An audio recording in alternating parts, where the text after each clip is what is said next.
I was planning, so this time next year, I'm going to do a thing called the Happy Club, where I'm going to run 6 weeks of sessions, which I think I'll do in person in Sark, and then also online for people who can't be in Sark, where I'm just going to do like 6 sessions of things that make me happy. And I'll be doing them in spring so that we can utilise and make the most of that beautiful transformational spring energy, but also so that we can make the most of the greens and cleaning ourselves out post-winter. I'm not going to do it this year because I am giving myself permission to do nothing, and I find it really hard. I keep having ideas and things that I want to do. It's like, oh, I'm going to do this thing, but then I just haven't got it in me to do it. I normally do. I normally always do the things, but at the moment I can't, and I'm not going to, and that's what this year is about, is me not doing the things. So this time next year I will, the Happy Club. But what I thought is actually my videos, the next 6 videos could be the Happy Club videos, and then next year I'll actually do them as Zooms and things. So part 1 today is making the green pesto, foraging, and I've done this before in videos, so some of you will have seen this before, but the reason why this all happens, you know, these plants are here for us. It's a gift, and it's a reciprocated gift, because our foraging and our interest and our need for certain plants means that they then grow and proliferate and propagate, whatever the words are. And actually plants are dying out from us not giving them attention, from us not using them. So when there's been a symbiotic relationship between us and plants, it's basically we've grown up alongside each other, you know, and we've been around and together for thousands of years, and we are meant to be supporting each other. You know, we produce carbon dioxide, which feeds the trees, and the trees create oxygen, which feeds us. And it's it's a relationship, and quite often the things that you need to heal you are right outside your door. Like you personally, the plants that you personally need will be outside your door, and they're there. So I've just been reading Braiding Sweetgrass, which is an incredible book, and I highly recommend it. And in that it's talking about the something harvest, not the ethical harvest, I can't remember the word, I keep forgetting it. Not grateful harvest, something like that. Anyway, it's about how you don't take the first one you see when you're harvesting a plant. You don't take the first one you see, and you only take like a third at the most. But what we're harvesting here is, can you see these white flowers? This is 3-cornered leek, and it in Sark is everywhere. So we don't have wild garlic because we have 3-cornered leek. So the reason why it's called 3-cornered leek is if you take one of the flowers, so they sort of look like snowdrops. I mean, you can tell that it is, it smells of onion, but also you can see there the triangle is a 3-cornered leek, and it tastes like leek. It's oniony, leeky kind of taste. More oniony than garlic. So in Sark we don't have wild garlic, so for our pesto we use this. You don't need to add garlic to the pesto because it's so oniony. So this is like the base. So to make pesto you would use these and nuts and oil and just put them all in a blender. But in order to make the pesto I make is about also clearing your lymphatic system, and it's just about being really good for you, because these plants will come out now in the spring when we are clogged up. Our arteries are clogged up from eating fatty foods, and you know, we store our fat during the winter, and then the summer comes out and it's all about cleaning out our systems and fresh start, spring start. And so as well as the 3-cornered leek, I will also be harvesting and using navalwort or pennyworts, which have a kind of rockety taste, but they're really delicious. The tips of nettles and cleavers. But here we have nettles, so I'm going to get the nettle tips for the pesto.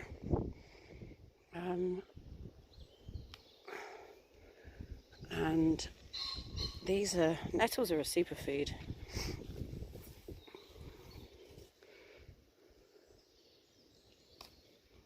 They're amazing. They are superfood, but yeah, you just want the tips.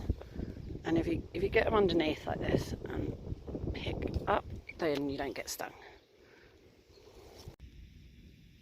These are navalworts and pennyworts, and they're all over the place. You see, with all of these things, they are all incredibly good for cleaning out the lymphatic system and just giving your body a cleanse. They go amazing. The pesto goes amazing with fish, with pasta, with everything. I love it so much. So going for a walk. The one thing at this time of year, the leaves of the three-cornered leek look very similar to the bluebells, and bluebells are poisonous. So when I'm harvesting, I'm just making sure that it's in a patch where there aren't any bluebells.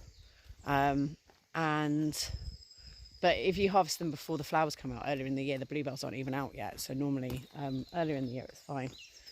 But the idea of this in terms of the Happy Club is it's about you getting to know these plants and beings as friends. So they're not just,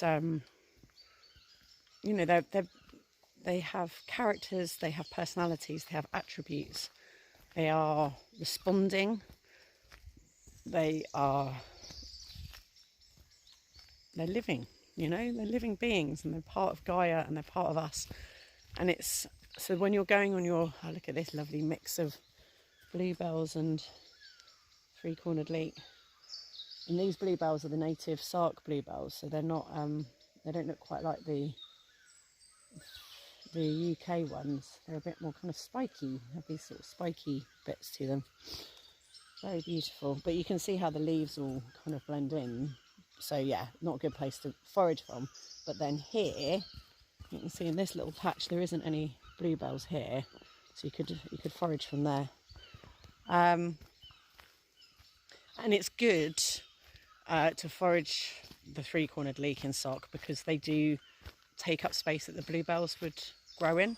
So actually you want to, the island is literally covered, absolutely covered in three-cornered leek. The whole island smells of onions. So it's actually good. So normally I would pull the leaves off, but today I've actually pulled up the whole plant. Partly because, yeah, it's good to clear a bit of space for bluebells, and because it's rife. This plant is absolutely covered the whole island. But also because I want to use the bulbs. They're like tiny pickled onions, so I'm going to make some little pickled onions with them. But yeah, in terms of your Happy Club, take your time to be in the forest. Like I just saw a little wren fly up into that tree.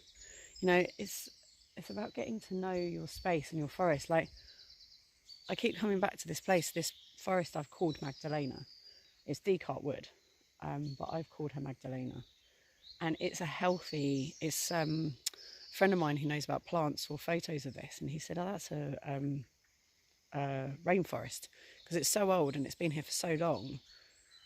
This is a full ecosystem. This has got a full mycelium network underneath it. This has not been messed with for hundreds of years, and you can tell the second I step into this wood, I just breathe differently and I feel so good, and I feel so weird that I haven't been here for a while, because I've just, from where I've had COVID, there's a blackbird in the ivy, from where I've had COVID and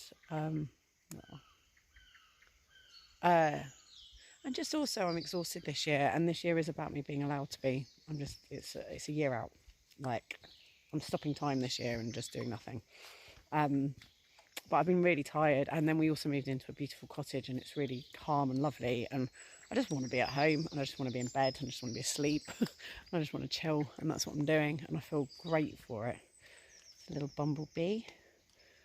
But this is here at any time to just come and breathe happy chemical messages in the air that are being sent by the trees that are communicating with each other, because it's a happy wood and they all are connected and talking and having a relationship with each other.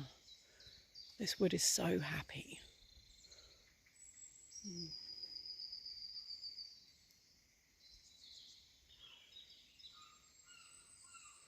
So in terms of happy club, it's like you're not just going foraging, and it's not like going to a supermarket and it's just a job and it's just a thing to go and do.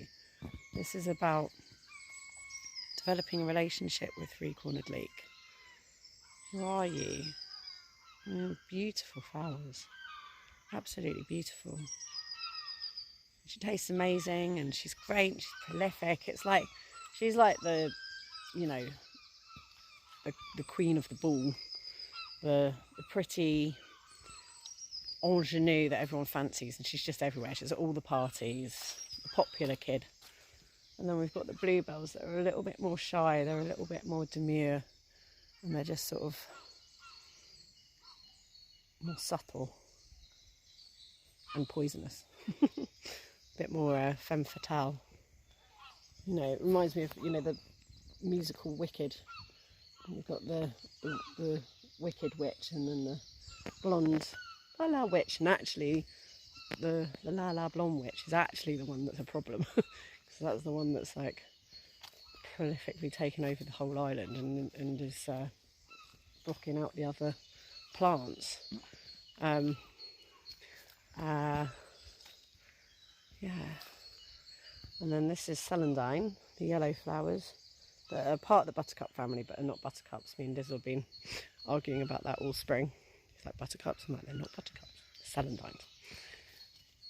And then this is Alexander's as well, which is got a kind of slightly aniseedy flavour, and it's part of the celery family. And again, I'm going to take some of this for I'll take some of that. I don't like to take too much because it's quite a strong flavour, so I don't put too much of that in my pesto. It's nice to have a bit. So this is Alexander's. They have very yellow flowers. You have to be careful with them though, because they do look like hogweed and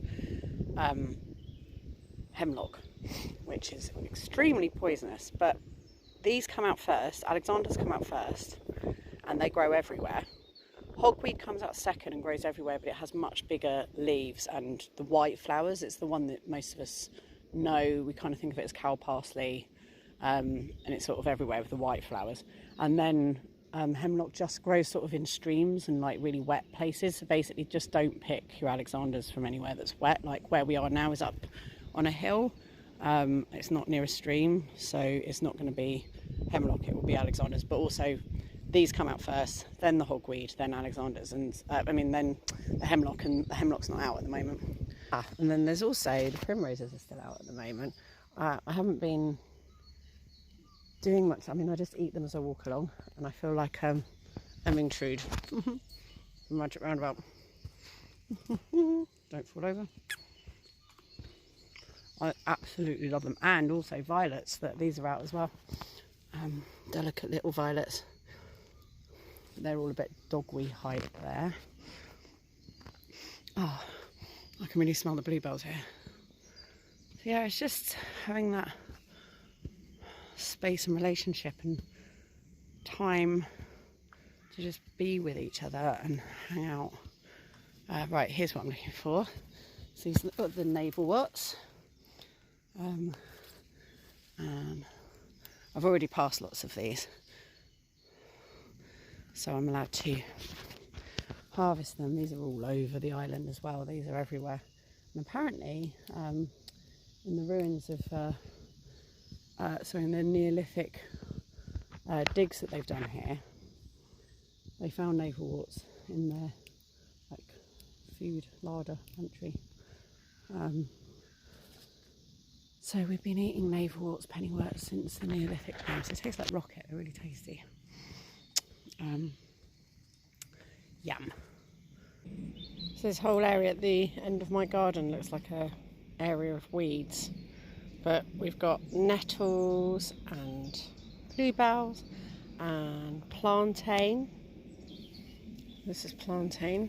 which is really good for reducing mucus. It's good for hay fever and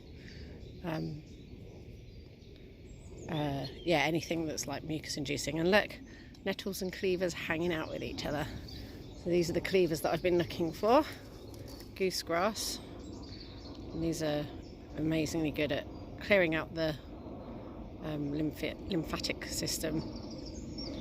So yeah, your sticky goosegrass. You'll know it from being kids and chucking it at each other's backs. This stuff. Brilliant.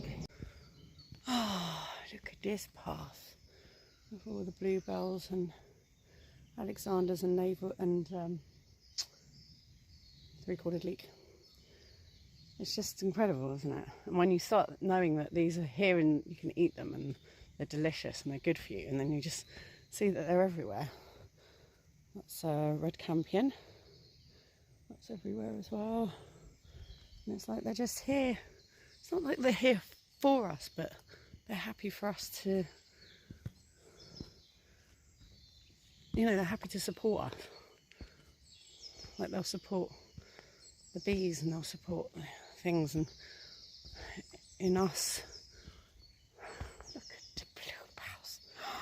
Yeah, in us appreciating them, it benefits them because they're more prolific. So as Happy Club day one is go forage, go for a walk, get intimate with your plants, get to know them, and with your forest, and breathe in the happiness of the chemicals in the air in a happy forest.